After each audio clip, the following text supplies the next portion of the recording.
Assalamualaikum warahmatullahi wabarakatuh.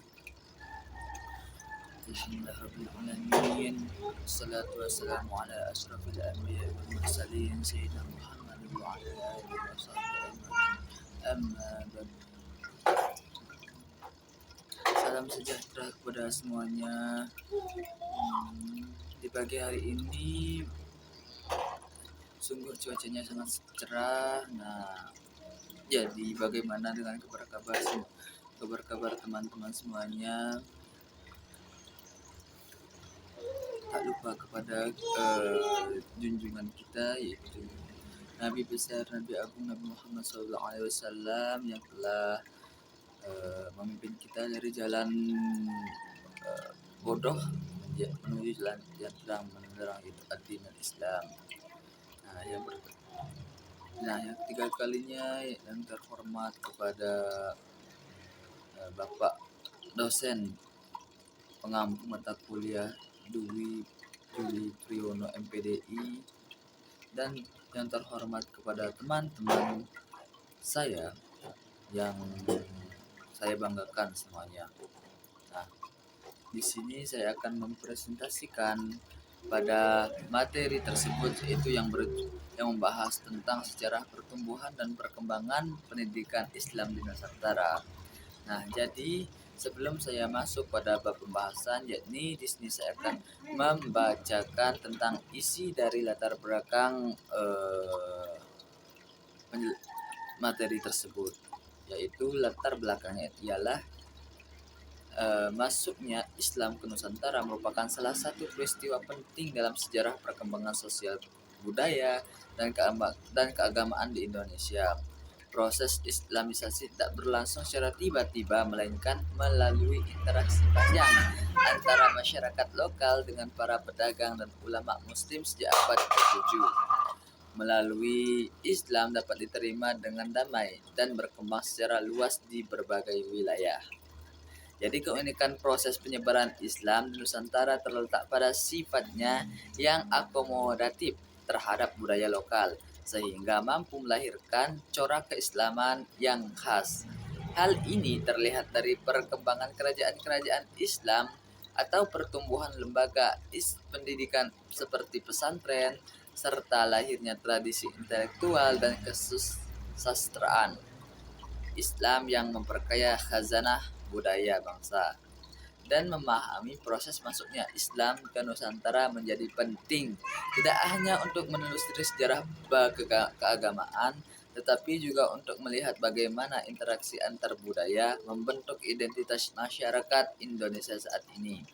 Oleh karena itu, kajian mengenai gambaran umum masuknya tentang dinamika Islamisasi serta implikasinya terhadap perkembangan sosial dan budaya di wilayah ini. Jadi langsung masuk pada bab pembahasan, yaitu pengertian dari pendidikan Islam. Jadi pengertian dari pendidikan Islam itu proses pembinaan dan pengembangan seluruh potensi manusia, baik spiritual, intelektual, emosional, maupun sosial berdasarkan ajaran Islam yang bersumber dari Al-Quran dan Al-Hadis. Pendidikan ini bertujuan membentuk manusia yang beriman, berakhlak mulia, berilmu, dan mampu mengamalkan nilai-nilai Islam dalam kehidupan sehari-hari.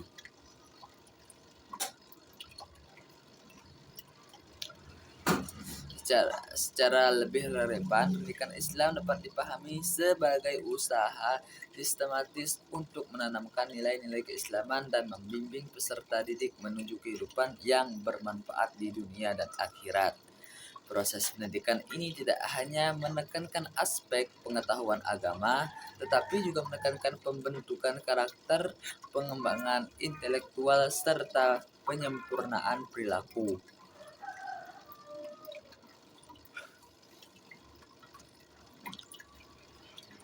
Baik, untuk poin yang pertama itu ada pendidikan Islam sebagai sistem nilai.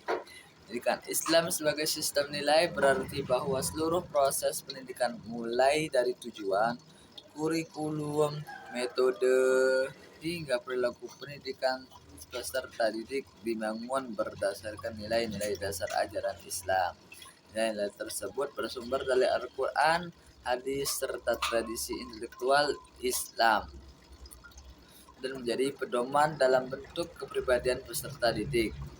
Dalam perspektif ini, pendidikan Islam tidak hanya memindahkan pengetahuan agama, tetapi juga mentransformasikan nilai-nilai luhur seperti keimanan, ketakwaan, kejujuran, keadilan, kasih sayang, disiplin, dan tanggung jawab.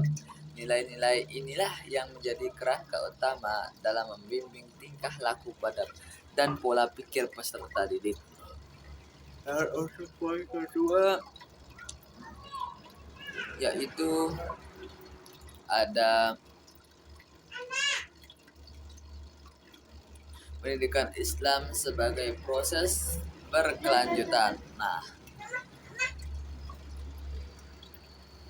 pendidikan Islam sebagai proses berkelanjutan berarti bahwa pendidikan Islam berlangsung sepanjang hayat atau lifelong education dan tidak terbatas pada ruang kelas atau lembaga formal. Pendidikan ini mencakup seluruh fase kehidupan manusia, mulai dari mulai dari keluarga, sekolah, masyarakat hingga pengalaman hidup sehari-hari. Konsep berkelanjutan ini menunjukkan bahwa Islam memandang pendidikan sebagai pembentukan karakter dan ilmu yang tidak pernah berhenti karena manusia terus mengalami perkembangan, perubahan, dan pembelajaran moral maupun spiritual. Nah, yang kedua yaitu ada pembahasan yang kedua yaitu ada masuknya Islam ke Nusantara. Jadi masuknya Islam ke Nusantara merupakan proses panjang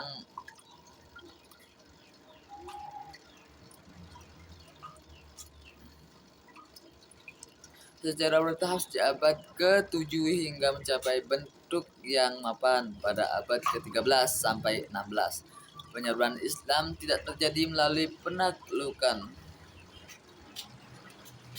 kekerasan, melainkan melalui jalur damai yang memanfaatkan hubungan sosial, ekonomi, dan budaya antara pendatang.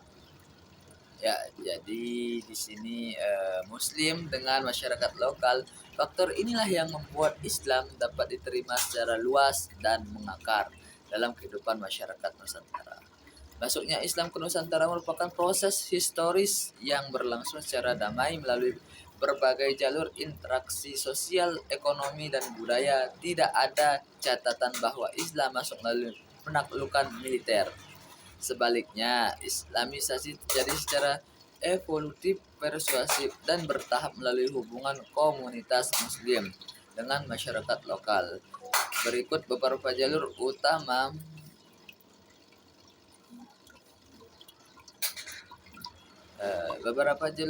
yang menjadi sarana masuknya Islam ke Nusantara. Jalur perdagangan. Nah, yang sini ada poin yang pertama itu jalur perdagangan merupakan jalur utama masuknya Islam ke Nusantara sejak abad ke-7. Pedagang dari Arab, Persia, dan Gujarat singgah di pelabuhan besar seperti Aceh, Perlak, Barus, Malaka, Gresik, dan Makassar. Jadi untuk pembahasan yang ketiga yaitu ada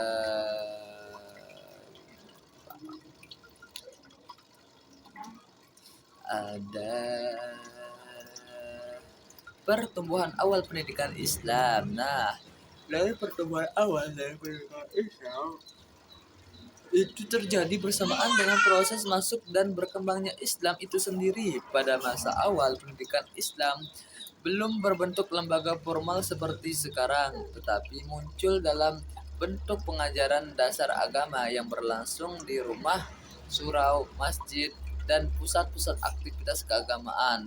Pendidikan ini berkembang secara bertahap mengikuti kebutuhan masyarakat dan perkembangan kerajaan-kerajaan Islam. Untuk poin yang pertama itu ada bentuk-bentuk awal pendidikan Islam. Jadi bentuk-bentuk awal pendidikan Islam di Nusantara berkembang seiring meningkatnya jumlah pemeluk Islam dan kebutuhan masyarakat untuk memahami ajaran agama.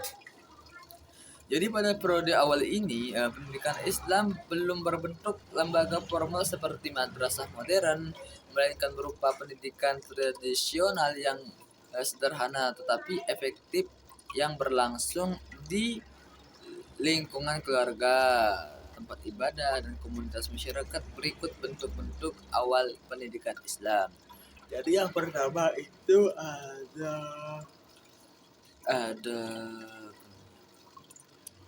pendidikan Islam dalam lingkungan keluarga. Nah, jadi keluarga merupakan lembaga pendidikan paling awal dalam Islam. Fungsi pendidikan keluarga itu untuk mengajarkan dasar-dasar akidah dan akhlak dan dan membiasakan anak membaca doa, mengenal huruf Arab dan belajar sholat dan membangun karakter dan moral anak sesuai nilai Islam. Dan pendidikan keluarga menjadi fondasi penting bagi perkembangan Muslim generasi awal di Nusantara. Untuk pengajian Al-Quran di rumah dan lingkungan kecil setelah Islam makin diterima, yaitu ada muncul kegiatan pengajaran Al-Quran di rumah tokoh agama atau rumah masyarakat yang lebih mampu. Yaitu bisa diajarkan dalam membaca Al-Quran, dasar-dasar ibadah, dan menghafal surat-surat pendek atau pelajaran akhlak sehari-hari. Model seperti ini menjadi salah satu metode Islamisasi paling awal. Baik, mungkin itu saja penjelasan dari saya. Nah, di sini saya akan tutup dari presentasi tersebut dan akan membacakan kesimpulan dari materi tersebut. Jadi kesimpulannya itu pendidikan Islam di Nusantara telah mengalami proses pertumbuhan dan perkembangan yang panjang seiring masuknya Islam ke wilayah kepulauan Indonesia melalui jalur perdagangan, dakwah, dan interaksi budaya. Pada masa awal, pendidikan berlangsung secara sederhana melalui pengajaran Al-Quran di rumah-rumah ulama, langgar surau, dan meunasanah. Jadi seiring terbentuknya kerajaan-kerajaan Islam, pendidikan semakin terstruktur dan menjadi pusat penyebaran ilmu agama serta pembentukan budaya keislaman lokal. Dan perkembangan pendidikan Islam juga terus berlanjut hingga melahirkan lembaga-lembaga tradisional seperti pesantren, surau, dan dayah yang menjadi pusat pembinaan akhlak, ilmu keislaman, dan ulama memasuki masa kolonial. Pendidikan Islam menghadapi berbagai tantangan, namun juga melahirkan gerakan penggambaran pembaruan yang dipelopori tokoh-tokoh seperti Kiai Haji Ahmad Dahlan dan Kiai Haji Hashim Asy'ari. Gerakan ini kemudian mendorong lahirnya organisasi keamanan modern yang turut memperkuat eksistensi pendidikan Islam. Pada era modern, pendidikan Islam juga bertransformasi melalui integrasi dengan sistem pendidikan nasional.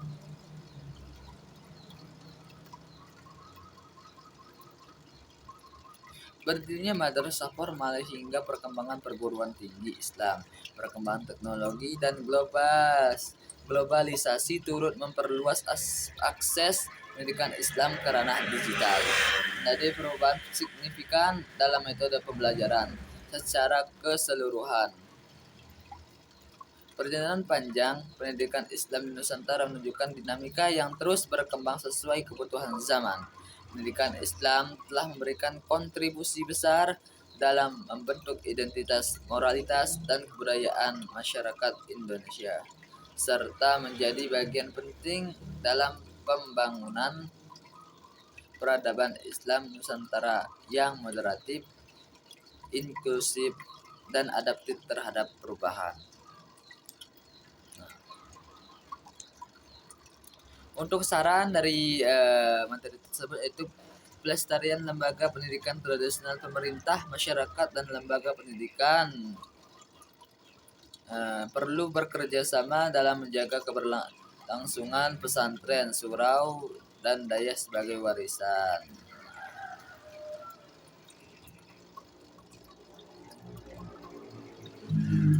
tersebut. Jadi penelitian sejarah pendidikan Islam, penelitian dan akademisi perlu memperluas kajian-kajian historis mengenai pendidikan Islam, khususnya terkait naskah kuno, arsip, dan tradisi keilmuan lokal untuk memperkaya literatur dan memperkuat identitas Islam Nusantara. Mungkin itu saja yang bisa saya sampaikan. Kurang lebihnya mohon maaf. Jika ada yang kurang mohon dibenarkan atau dikasih.